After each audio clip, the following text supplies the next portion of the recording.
Captain, that's not a defense fleet. No, and that's a declaration of war. Finish your coffee, gentlemen. We're going hunting. Sparks rained from the primary console, smelling of burnt hair and melted copper. We limped into Sector 4, expecting a graveyard, a quiet place to bleed out. Instead, we found Earth. We asked for patch jobs. We received hyper-alloy plating, a bitter black sludge, and an armada hungry for blood. The cold was the worst part. It wasn't the sharp, biting chill of a winter morning back on the homeworld, but a heavy, creeping deadness that seeped through the soles of my boots and settled into the marrow of my bones. Life support had been failing for 3 cycles. Every breath I took tasted of recycled iron, stale sweat, and the sharp chemical tang of emergency sealing foam. I sat in the command chair of the Times Aegis, though chair was a generous term for the scorched, lopsided metal frame I was currently strapped into. My fingers, numb and stiff, drummed a slow, erratic rhythm on the armrest. I stared at the main viewport. It was cracked. A spiderweb of fractures obscured the starry void outside, a constant, mocking reminder of the Archon dreadnought that had nearly turned us into localized stardust. "Report," I croaked. My throat felt like it was lined with crushed glass. Corbin didn't turn around from the pilot's console. His shoulders were hunched, tense, his uniform stained dark with engine grease and dried blood from a nasty gash above his ear. "We're venting gas from the port nacelle, Captain. Thruster response is at maybe 14%. If I push it any harder, the containment field is going to rupture, and we'll be taking a spacewalk without suits." "Understood." "Briggs?" The comms crackled. It sounded like someone crushing dry leaves next to a microphone. "I'm holding the reactor together with spit and prayer. Royston." Briggs's voice spat back. The chief engineer didn't bother with formalities anymore. You lose the luxury of ranks when half the crew is zipped up in body bags in the cargo hold. The bypass we rigged on the manifold is melting. I give us 2 hours before we go dark. Permanently. I closed my eyes. The ship groaned, a low metallic scream that reverberated through the deck plates. It was the sound of a dying animal. We were 300 light-years from the nearest Coalition outpost. The Archons had ambushed us near the Orion Split, tearing through our escort frigate in seconds before turning their kinetic batteries on us. We had blind jumped just to escape, tearing our own hyperdrive to shreds in the process. "Navigation. Do we have anything? Any rock we can put this coffin down on?" I asked, rubbing a hand over my face. The bristles of my beard felt sharp. I hadn't slept in 3 days. Miller, sitting hunched over the nav station to my left, was furiously tapping at a screen that flickered on and off. "Nothing on the Coalition registries, sir. We're in unmapped territory. Sector 4, the frontier." He paused, tapping a cracked screen. "Wait. I'm picking up an automated beacon. Old frequency. Very old. Origin? System classification. Sol. 3rd planet. It's Earth. Earth." The name felt heavy, clumsy on the tongue. A mudball. A myth to some, a punchline to others. The cradle of humanity, sure, but the humans had isolated themselves a century ago after the First Rim War. They had retreated to their home system, pulling up the drawbridge, leaving the Coalition to handle the growing threats of the galaxy. The general consensus was that they had bombed themselves back to the Stone Age or simply rusted away in their little corner of the cosmos. "Is the beacon active?" I asked. "Faintly," Miller replied, "but the coordinates are stable. It's only a micro jump away. We might just have enough juice in the capacitors to make it." I looked at Corbin. He met my gaze in the reflection of the cracked glass. His eyes were hollow, rimmed with purple exhaustion. He didn't need to say it. It was Earth or the void. "Briggs," I keyed the mic, "divert everything you have to the hyperdrive. Life support, gravity, the coffee makers if they still work. Give Corbin the juice." "You're insane," Briggs coughed. "If the field fails during transit, then we won't have to worry about freezing to death," I said. "Do it." The ship went eerily silent as the life support fans spun down. The gravity plating shut off, and I felt my stomach float into my chest. Dust motes and loose debris began to drift lazily across the bridge. Capacitors at 80%, Corbin muttered, his hands flying across the physical toggles. The touchscreens were completely dead now. 90. I'm initiating the sequence. The Aegis times shuddered violently.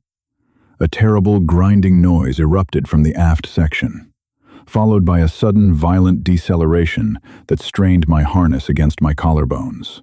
Outside the cracked viewport, the stars stretched into bleeding lines of white light, then snapped instantly into the swirling, nauseating vortex of hyperspace.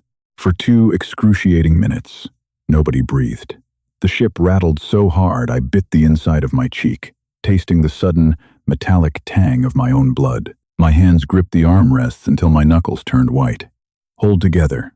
Just hold together. With a sickening lurch, the vortex collapsed. The stars snapped back into focus, solid and still. The ship immediately plunged into darkness as the main power failed. Only the sickly red glow of emergency lighting illuminated the bridge. Gravity slammed back into place, dropping a loose spanner to the deck with a loud times clatter. "Corbin?" I asked, my voice barely a whisper in the dark. "We're here," he breathed. I looked out the viewport. We had expected a quiet, blue world, a forgotten relic. Instead, the void was burning with light. It wasn't a planet. Not anymore. It was an engine. The Earth was completely encased in a sprawling, chaotic lattice of orbital mechanics. Vast rings of dark, brutalist metal encircled the globe, connected by massive elevator tethers that glowed with the frantic traffic of millions of ascending and descending transports. Drydocks the size of small moons floated in the thermosphere, sparking with the blinding blue flashes of heavy industrial welding. It didn't look clean. It didn't look like the sterile, white-paneled utopias of the coalition capitals. It looked like a machine shop that had metastasized. It was raw, ugly, and terrifyingly functional. "Captain," Miller whispered, staring at his dead console. I don't have sensors.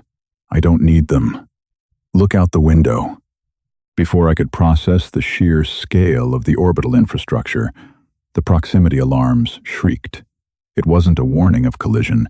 It was a targeting lock. The main comms console crackled to life, bypassing our encrypted firewalls with casual, brutal ease. A voice flooded the bridge. It wasn't an automated greeting or a formal diplomatic envoy. It was a man, and he sounded incredibly annoyed. "Unidentified vessel, this is Sol Traffic Control, Operator Jenkins. You just dropped out of slipspace right into the middle of the commercial shipping lane for Orbital Tether 4. You're bleeding plasma all over my sector, and your transponder is older than my grandmother. State your identity and intentions before I have the defense grid vaporize you for littering." I scrambled for the manual comm switch. "Sol Traffic Control, this is Captain Royston of the Coalition vessel times Aegis. We have suffered critical battle damage, dead in the water. We have wounded aboard. We are requesting emergency asylum in dock space." There was a long pause. I could hear the faint sound of chewing over the comms, followed by the wet times, clack times of a keyboard. "Coalition, huh? Haven't seen one of your tubs out this way in a minute. Looks like somebody chewed you up and spit you out." Jenkins sighed.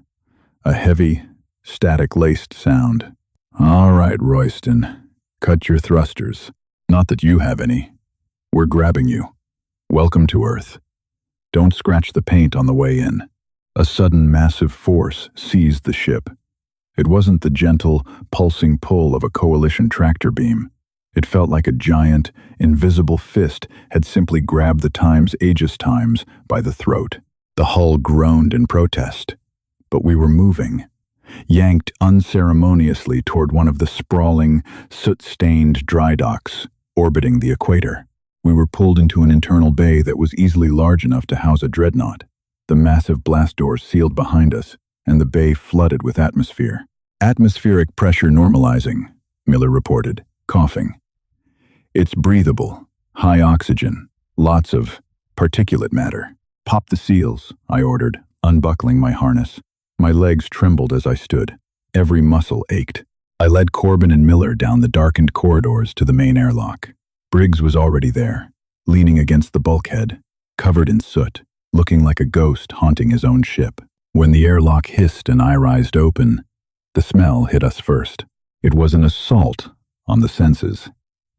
The smell of burning ozone, heavy machine grease, searing metal, and something else, something distinctly organic, savory, and rich. Waiting for us on the gantry was a group of humans. They didn't wear crisp, military uniforms. They wore heavy, grease-stained coveralls. Some had crude mechanical augmentations bolted directly into their arms and eyes. The man at the front wiped a massive wrench on a dirty rag and looked us up and down. "You Royston?" he asked. His voice was gravel. Name tag read Times Grover. "I am," I said, trying to stand tall despite the trembling in my knees. "Thank you for the rescue." Grover snorted. "Looks like your ship lost a fight with a trash compactor." "Come on. Med teams are pulling your wounded out the aft airlocks now. Let's get you lot something to drink while my boys look under the hood." He led us into a small, cramped break room overlooking the dry dock. The walls were plastered with faded schematics and crude hand-drawn warnings. Grover walked over to a machine that looked like it had been salvaged from a scrap heap, pulled a lever, and a thick, dark liquid sputtered into a chipped ceramic mug. He slid it across the metal table toward me. Steam rose from the surface. "Drink," he ordered. I picked up the mug. The heat seeped into my freezing hands, a painful, wonderful sensation. I brought it to my lips and took a sip. The taste was a violent shock. It was intensely bitter, almost acidic, carrying the flavor of roasted earth and dark smoke. It coated the tongue and burned going down the throat. For a second, I thought I had been poisoned. But then, almost immediately, a warmth blossomed in my chest. My heart rate kicked up. A sudden, jarring spike of clarity cut through the suffocating fog of my exhaustion. "What is this?" I rasped, taking another, larger sip. "Coffee," Grover said, leaning against the wall, lighting a small paper cylinder that began to emit a pungent, gray smoke. "Humanity's primary fuel source. Your boys look like they need about a gallon of it." I looked out the window of the break room. Below, human crews were swarming over the Times Aegis. They weren't using delicate laser cutters. They were using massive, industrial torches, slicing away the ruined armor plating with terrifying speed. Sparks cascaded down the sides of my ship like waterfalls of fire. "Can you fix it?" I asked, suddenly feeling fiercely protective of my battered vessel. Grover took a long drag of his cigarette. "Fix it? Buddy, by the time my crew is done ripping out that cute little toy reactor you've got in there, you won't even recognize her." 3 days. In the Coalition, repairing the structural integrity of a heavy cruiser took 6 months in a sterile orbital shipyard, overseen by droids and bureaucratic oversight committees. On Earth, it took 3 days of nonstop, ear-splitting, blindingly bright chaos. I rarely saw the human crews rest. They worked in shifts that seemed to overlap completely, a continuous tide of cursing, sweating, grease-covered bodies swarming the Times Aegis. The smell of the dock, that pervasive mixture of burnt metal, cheap tobacco, and the ever-present bitter aroma of brewing coffee, became permanently etched into my sinuses. Briggs found me on the observation deck on the 3rd morning. He looked completely unhinged. His uniform was gone, replaced by human coveralls that were slightly too large for him. He was holding a datapad, his hands shaking slightly, though whether from fear or the obscene amounts of human coffee he'd been consuming, I couldn't tell. "Captain," Briggs said, his eyes wide, "you need to see this. You need to tell them to stop." I frowned, turning away from the window. "Are they damaging the core?" "No," Briggs laughed, a sharp, nervous sound. "No, they ripped out the core yesterday, tossed it in a scrap bin. They said it was cute." "They threw out our fusion reactor?" I asked, my voice rising in panic. "Briggs, how are we supposed to fly?" "That's the thing," Briggs said, shoving the datapad into my chest. "Look at the specs they are installing. It's not fusion, Royston. They are mounting a micro-singularity drive into the engine block. Do you understand what that means? They are putting a contained black hole inside our ship to power the thrusters. It's insane. It violates every safety protocol in the Coalition Charter. I stared at the numbers on the screen. They didn't make sense. The power output was staggering. And the weapons, Briggs continued, pacing. I told them we needed our plasma batteries realigned. They laughed at me. They stripped the plasma coils and replaced them with something they call magnetic accelerator cannons. They are firing solid tungsten slugs at a fraction of light speed. Royston, if we fire those within a planetary atmosphere, the shockwave alone will shatter cities. Why? I muttered, staring out the glass at the ship. It looked thicker now, meaner. The smooth, elegant lines of Coalition design had been plated over with jagged, angular slabs of ablative armor. It didn't look like an exploratory cruiser anymore. It looked like a blunt instrument of trauma. I can answer that. I turned. Standing in the doorway of the observation deck was a human I hadn't seen before. He wasn't in coveralls. He wore a sharp, dark uniform devoid of medals, save for a single silver star on his collar. He was older, his hair a stark, iron gray, his face lined with deep crevices that suggested a lifetime of staring into the harsh glare of engine exhaust. "Admiral West," he said, stepping forward and extending a hand. I took it. His grip was like a vice, calloused and rough. "Captain Royston, Admiral, your people are aggressively altering my ship. I appreciate the repairs, but we cannot afford the modifications your engineers are making." West offered a small, humorless smile. He walked over to the glass, clasping his hands behind his back, staring down at the dry dock. "You aren't paying for it, Captain." I frowned. "Then who is?" "Consider it a neighborly gesture," West said. His voice was calm, but there was an undercurrent to it, a low, humming tension. "When you dropped into our yard, my intelligence boys pulled the black box logs from your nav computer. We saw the telemetry. We saw the sensor data of the ships that hit you." My stomach tightened. "The Archons. They are a new threat, expanding rapidly along the frontier. They don't negotiate. They just consume." "We know," West said quietly. "We've been listening to the static on the frontier for a long time, Royston. We knew the Coalition was losing ground. We just didn't realize how badly until you limped onto our doorstep bleeding from a dozen holes." He turned to look at me, and for the first time, I looked into a human's eyes and understood why the rest of the galaxy had been glad when Earth locked its doors a century ago. There was a cold, calculated violence in his gaze. Not rage. Rage is hot and burns out. This was a deep, freezing pressure. "You see, Captain," West continued, his boots clicking softly on the metal deck.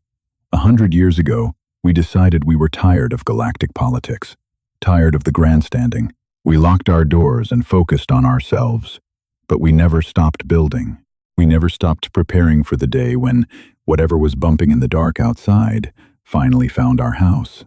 He gestured to the window. "Your ship, the Times Aegis. She's a fine vessel, but she was built for peace, built to patrol borders and wave flags. That doesn't work against a wolf at the door." "So you turn my ship into a weapon?" I asked. "We turn your ship into a survivor," West corrected. "Those solid slugs your engineer is panicking about? They punch straight through Archon, kinetic shielding. We tested it on the debris lodged in your hull. The microsingularity drive? It means you don't have to slow down, ever." "Why do all this for one Coalition ship?" I asked, stepping closer to him. The smell of the docking bay seemed to fade, replaced by the sterile, metallic scent of the Admiral's uniform. West turned back to the window and placed a hand against the glass. "Because you aren't going back alone." He reached into his pocket and pulled out a small remote, pressing a single button. For a moment, nothing happened. Then, a low, mechanical groan echoed through the station. The massive blast doors of the dry dock doors I thought led out to empty space began to slide apart. I stepped up to the glass, my breath catching in my throat. The dry dock didn't face the empty void. It faced the dark side of Earth's moon. But the moon wasn't just a rock anymore. The entire surface was hollowed out, glowing with the dull, angry red of thousands of immense industrial forge fires. And drifting out from the shadow of the lunar surface, Breaking the darkness like leviathans rising from the deep were the ships. They were massive, brutal, jagged spears of dark gray metal, devoid of any aesthetic grace. They bristled with weapon emplacements, thick armor plating, and the ominous glow of singularity drives. There weren't dozens of them. There weren't hundreds. There were thousands. They blotted out the stars. The sheer mass of them moving in unison created a localized gravitational distortion that rattled the glass in front of me. The silence of space felt deafening as the armada slid into formation, a wall of iron and malice. "The Archons think they found a weak galaxy," West said, his voice dropping to a harsh whisper. "They think the coalition is the best this spiral arm has to offer.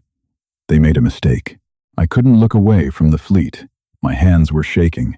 I thought back to the broken bodies of my crew, the terrifying cold of the failing ship, the absolute despair of the retreat. I felt a sudden, terrifying surge of emotion. It wasn't just awe. It was vindication. It was revenge. "Captain Royston," Admiral West said, turning to me, his eyes reflecting the harsh light of 1,000 dreadnoughts. "Your ship is fixed. Grab your coffee. We have a war to win." The Aegis Times didn't hum anymore. She growled. I sat in the new command chair. The human engineers had ripped out my old contoured shock-absorbent seat and welded in a brutalist frame of bare steel and dense, gray memory foam. It didn't cradle me. It gripped me. A 5-point harness, thick as tow cables, locked me down. Everything smelled different. The sharp, acrid scent of melted copper and panic was gone, replaced by the sterile, heavy odor of industrial lubricant, fresh paint, and the faint, lingering smell of wintergreen.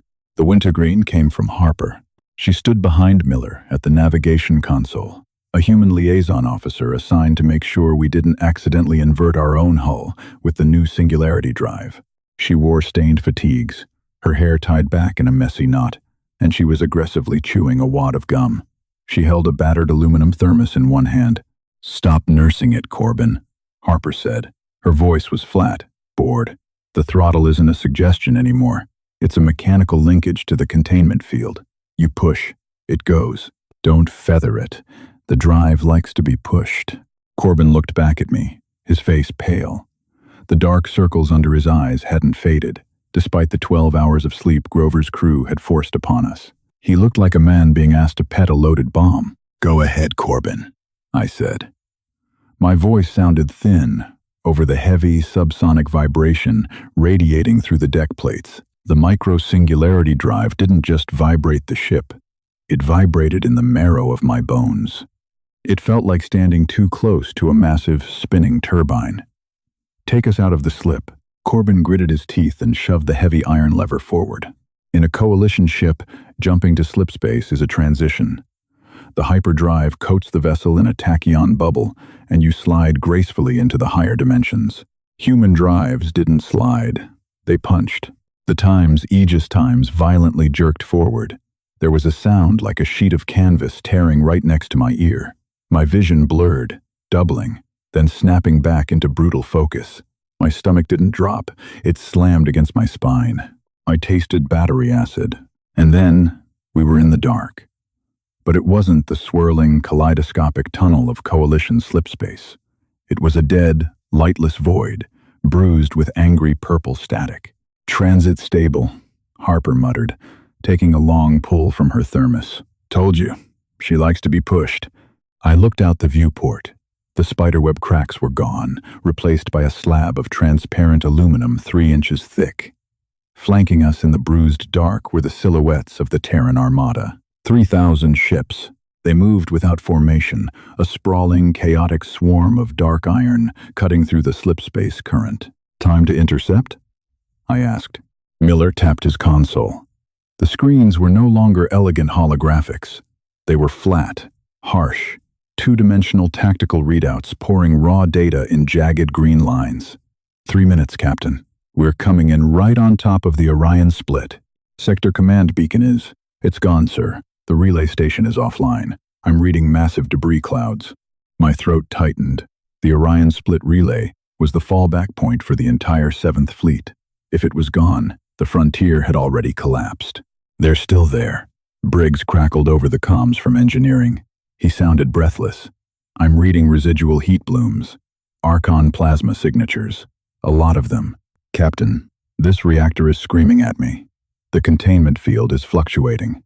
It's supposed to fluctuate, Chief. Harper keyed her mic, not looking up from her datapad. It's a captive gravity well. It breathes. Stop looking at the telemetry and just keep the coolant lines open. She looked at me, chewing her gum. Your boy sweats a lot. My boy has been maintaining a crippled ship in a war zone for 6 months, I snapped, the exhaustion finally bleeding into anger. Forgive him if he isn't used to flying a suicide pact. Harper didn't blink. She just offered a slow, cynical nod. Fair enough, Captain, but you better get used to it. We're dropping in 10 seconds.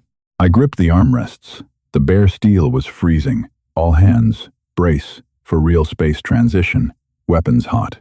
Dropping, Corbin whispered. The canvas tore again. The violent deceleration slammed me against the 5-point harness, so hard the breath rushed out of my lungs in a sharp hiss. The bruised dark vanished, replaced by the chaotic glare of a dying star system. The Orion split was a graveyard. The shattered husks of dozens of coalition cruisers drifted lazily through the void, trailing frozen atmosphere and the glittering dust of pulverized armor. The massive orbital relay station had been cracked in half, its internal fires burning weakly against the vacuum. And, swarming through the wreckage, were the Archons. Their ships didn't look built. They looked grown. Shimmering, iridescent hulls shaped like teardrops and curved blades, pulsing with internal, biological light. There were hundreds of them, darting through the debris, hunting for escape pods. "Sensors are going crazy," Miller shouted, over the sudden whine of the ship's combat capacitors charging. "They're turning, Captain. They see us." A dozen Archon interceptors broke off from their hunt, their sleek, beautiful hulls reorienting toward our position. "Evasive maneuvers?" Corbin asked, his hands shaking on the yoke. "Hold your course, pilot." A voice boomed over the main bridge comms. It was Admiral West. His voice was utterly devoid of adrenaline. It sounded like a man ordering a sandwich. "Fleet, this is actual. You have your targets. Exterminate." I watched the tactical monitor. The human fleet didn't fan out. They didn't form defensive screens or flanking wings. They simply accelerated. "They're charging them," Miller whispered in horror. "They're flying straight into a plasma barrage." The Archon ships opened fire. Spears of blinding violet plasma lashed out across the void. In a coalition ship, you relied on deflector shields to absorb the heat. You angled the hull. You danced. You prayed the capacitors held. The Terran ships didn't have energy shields. The violet beams slammed into the lead human dreadnoughts. I flinched, expecting to see the ships vaporize. Instead, the blinding light washed over their hulls and simply faded. "A blade of armor," Harper said, leaning against the bulkhead. 6 meters of compressed carbon tungsten alloy. You can't melt it fast enough. The human fleet didn't even slow down. They waded through the plasma fire like heavy infantry, walking through a rainstorm. The Archon interceptors realized, too late, that their weapons were useless. They tried to scatter, their organic engines flaring. Then, the humans fired. There were no glowing lasers. There were no graceful torpedo arcs. There was only the brutal, unforgiving physics of mass multiplied by velocity. A heavy dreadnought off our port bow fired its main magnetic accelerator cannon. Even in the vacuum of space, I swore I felt it. The sheer electromagnetic force of the launch created a localized distortion that rippled across our sensors. A 50-ton slug of solid depleted uranium left the dreadnought's barrel at a significant fraction of the speed of light. It was invisible. 1 second, an Archon cruiser was banking hard to the left, its bioluminescent hull glowing with power. The next second, it simply ceased to exist. There was no explosion. Explosions require oxygen. The kinetic impact was so violently absolute that the Archon ship shattered into a billion pieces of microscopic shrapnel. A shockwave of pure kinetic energy rippled outward, catching 2 nearby interceptors and crushing their delicate hulls like aluminum cans, stepped on by a heavy boot. My jaw dropped. The bridge was completely silent. save for the low, predatory hum of our own singularity drive. Holy mother of... Corbin breathed. Targets locked, Miller stuttered, his fingers flying across the targeting board. Captain, our MAC guns are slave to the main battery. We have firing solutions on 3 Archon frigates. I looked at the tactical screen. The Archons, the terrifying, unstoppable force that had been eating the Coalition alive for a year, were panicking. Their formation dissolved. They were bouncing off the human fleet like glass birds flying into a brick wall. Fire, I croaked. My mouth was entirely dry. Corbin squeezed the heavy trigger on the yoke. The times Aegis, times convulsed. The sound was deafening, a monstrous, metallic times, crack times, that echoed through the hull, followed by the terrifying screech of the structural dampeners fighting to keep the recoil from ripping the ship in half. The emergency lights flickered wildly. My teeth rattled so hard I bit my tongue, tasting fresh, hot copper. On the viewport, an Archon frigate 300 kilometers away vanished in a silent, expanding cloud of pulverized debris. Good hit, Harper noted mildly. She unscrewed the lid of her thermos and took a sip. The smell of bitter coffee drifted across the bridge, cutting through the sterile scent of the new air scrubbers. Another firing solution, Miller yelled, his voice cracking with a manic, terrified energy. Fire, I ordered, spitting blood onto the deck. Crack. Another convulsion. Another dead Archon. It wasn't a battle. It was an extermination. The human fleet plowed into the debris field, their massive, ugly ships taking plasma hits that scorched their black paint and boiled away layers of ablative armor. But they never stopped moving. They fired their MAC guns at point-blank range, pointlessly excessive overkill that turned the majestic Archon vessels into smears of dust. When the Archons finally realized they were outmatched, they tried to run. Their ships glowed brilliantly, spooling up their organic slip drives to flee into higher dimensions. They're retreating, Corbin yelled. No, they aren't, Harper said. On the tactical map, the human dreadnoughts at the perimeter of the fleet suddenly spiked in energy output. Admiral West's flagship is deploying a localized gravity interdictor, Miller reported, staring at his screen in disbelief. Captain, they are increasing the mass of the local space-time. They're pinning them down. They can't jump. The Archons were trapped. They spun in the void, firing wildly, desperately, their plasma splashing harmlessly against the relentless, advancing wall of Terran iron. I watched a human destroyer ram an Archon cruiser. The human ship didn't even fire its guns. It just engaged its main thrusters, drove its reinforced, wedge-shaped prow directly through the center of the shimmering alien vessel, snapping its spine, and kept flying. I felt sick. I was a coalition officer. I believed in the rules of engagement. I believed in proportional response. We built our ships to defend, to disable, to force a parley. We fought with a sense of reluctant duty. The humans fought like they were exterminating cockroaches in a dirty kitchen. There was no art to it, no grace. It was just the horrifying application of superior, blunt force trauma. Cease fire, I ordered. Corbin pulled his hand off the yoke as if it were burning. He looked back at me, his chest heaving, his face slick with a cold sweat. We don't need to shoot anymore, I said quietly, watching the carnage outside the viewport. There were only a dozen Archon ships left. They were dead in the water, their engines shattered, their weapons silenced. They were drifting. Com channel, I said. Open a line to Admiral West. Miller nodded, tapping the console. Channel open, Captain.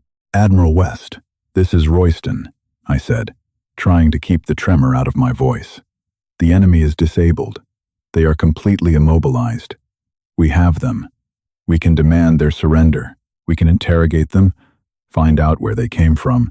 There was a pause. The comms crackled with the static of the local gravity distortions. Negative. Aegis. West's voice came back. It wasn't angry. It was just heavy, like a stone dropped down a deep well. We don't take prisoners. We don't ask questions. We send a message. They are defenseless, I argued, leaning forward against the heavy straps of the harness. You're just committing slaughter. They burned 3 of your hospital ships in the Perseus sector last month, Royston, West replied. They don't understand surrender. They only understand physics. Watch. I looked out the window. The human fleet had formed a loose circle around the drifting remnants of the Archon swarm. For 10 seconds, nothing happened. The void was perfectly still. Then, in unison, 100 Terran ships fired their Mach cannons. The localized space around the Archon survivors turned into a blender of solid tungsten. It was a storm of kinetic energy so dense it created secondary impacts, slugs colliding with slugs, tearing the fabric of the disabled ships down to the molecular level. When the dust settled, there was nothing left. Not a hull fragment larger than a fist. Just a slowly expanding cloud of gray powder drifting against the backdrop of the stars. Target destroyed, Harper said from the back of the bridge. She screwed the lid back onto her thermos. Good work, folks. I unbuckled my harness. My hands were shaking so badly I could barely release the clasp. I stood up, my knees feeling like water. I walked over to the viewport and stared out at the human fleet. They were already moving, reorienting their massive, brutalist hulls toward the deeper frontier, toward the heart of Archon territory. We had begged the universe for a miracle. We had limped into the dark, bleeding and broken, asking for someone to save us from the monsters. The universe had answered. It gave us a mechanic with a wrench, a cup of bitter black sludge, and a fleet that didn't know how to stop. "Captain," Corbin asked. His voice was small, terrified. "What do we do now?" I looked at the Times Everett, West's massive dreadnought, sitting in the void like a steel fist. I felt a deep, twisting contradiction in my gut. I was horrified by what I had just seen. I was terrified of the humans. I was disgusted by their brutality. But as I looked at the pulverized dust of the Archons, the same aliens who had slaughtered half my crew, and laughed, I felt a dark, cynical warmth spread through my chest. "We follow them," I said, turning away from the window. "Miller, sync our nav computer with the Terran flagship. Briggs, keep that damn black hole in the engine room happy." I walked over to Harper. She looked at me, her jaw working the chewing gum. "You got any more of that coffee?" I asked. She grinned, revealing slightly crooked teeth, and handed me the thermos. "Drink up, Captain. It's going to be a long shift." I took the thermos. The metal was warm. I unscrewed the cap and took a drink of the bitter, black sludge. It burned my throat, harsh and unrefined, but it woke me up. If you loved this deep dive into humanity's terrifying brand of overkill, hit that like button and subscribe for more gritty sci-fi stories. Share this video with a friend who knows that sometimes a wrench and a cup of black coffee are the most dangerous weapons in the galaxy. Let me know in the comments, how would the rest of the coalition react to Earth's new fleet? See you in the next one.